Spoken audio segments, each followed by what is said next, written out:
주안의 만나 5월 23일 화요일 묵상을 함께 나누도록 하겠습니다. 오늘 말씀은 민수기 33장 50절에서 34장 29절까지의 말씀으로요. 가나안 정복 전쟁의 원칙이라고 하는 제목을 함께 묵상을 나누도록 하겠습니다. 오늘 본문에서는 가나안 정복 전쟁의 방식과 분배 원칙 그리고 땅의 경계에 대해서 말씀을 하십니다.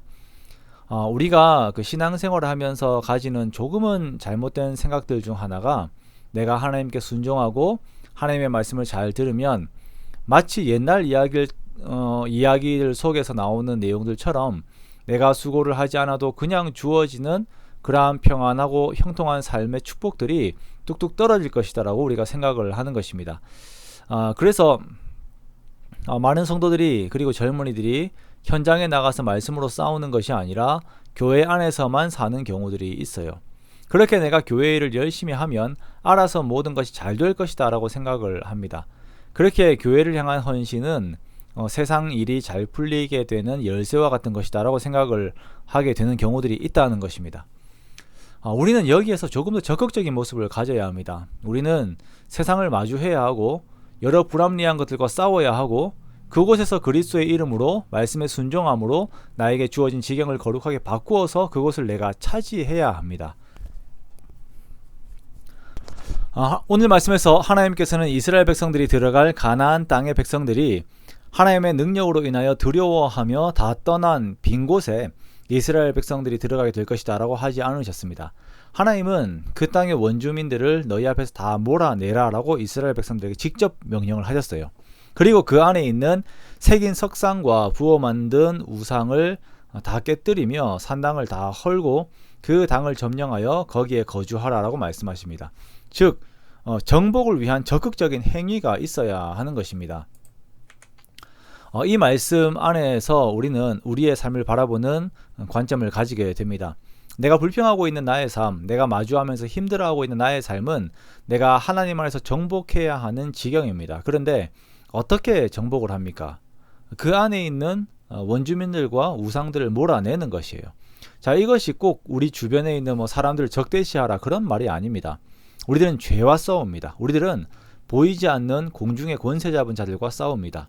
이러한 것들이 자리 잡고 있는 내 삶, 수많은 우상들이 자리 잡고 있는 내 삶에 하나님의 통치를 선포하고 그것들이 주장하는 방식에 하나님의 말씀이라고 하는 방식을 계속 투여하는 것이죠.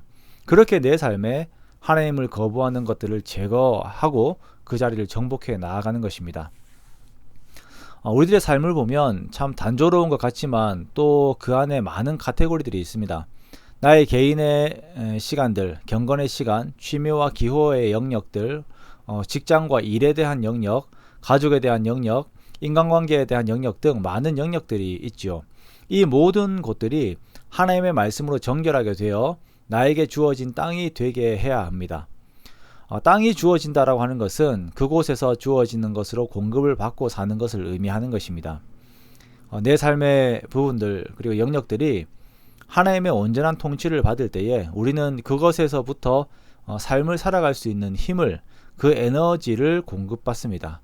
그런데 만약 나의 그 개인의 시간이 하나님의 통치가 아닌 죄로 가득 차 있다라고 봅시다. 그러면 그것은 공급이 아닌 끊임없는 소모와 방해의 요소로 나에게 주어질 것입니다. 그러나 그것이 그런 쓴 열매를 내놓기 전까지는 우리가 그것을 모르죠. 그러므로 우리들은 우리의 모든 삶이 온전하게 하나님께 드려지도록 애쓰는 그 싸움이 있어야 합니다. 기도와 순종으로 힘써야 합니다. 55절에 보니까 완전히 몰아내지 않으면 남겨진 자들이 너희 눈의 가시와 너희 옆구리에 찌르는 것이 되어 너희가 거주하는 땅에서 너희를 괴롭게 할 것이다 라고 말씀을 하십니다. 우리 눈에 가시가 들어가면 얼마나 괴롭습니까? 정말 그렇죠. 싫죠. 옆구리에 뭐가 계속 찔린다고 생각을 해보십시오.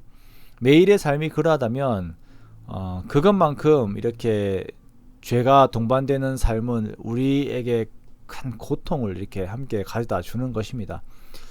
그러므로 죄를 우리가 남겨두어서 두어도 되는 것으로 생각하지 말고 부정한 것을 우리가 두어도 된다라고 생각하지 않고 계속 그것을 그리스도 안에서 계속 정결하게 하여 우리가 하나님으로부터 오는 그 생명의 양식의 그 양식의 그 공급이 끊기지 않도록 우리가 계속 애쓰고 노력을 해야 하는 것입니다.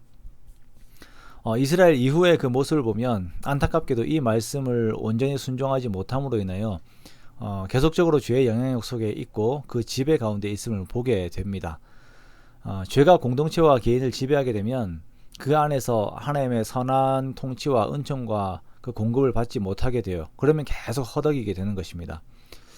그러므로 우리가 오늘 말씀을 통해서 교훈을 얻습니다. 우리가 우리에게 주어진 지경을 하나님 안에서 거룩하게 잘 관리하고 또한 말씀으로 죄를 계속 이겨서 그곳에 내 모든 지경들 가운데 하나님의 통치를 선포하는 우리 모두가 되기를 원합니다.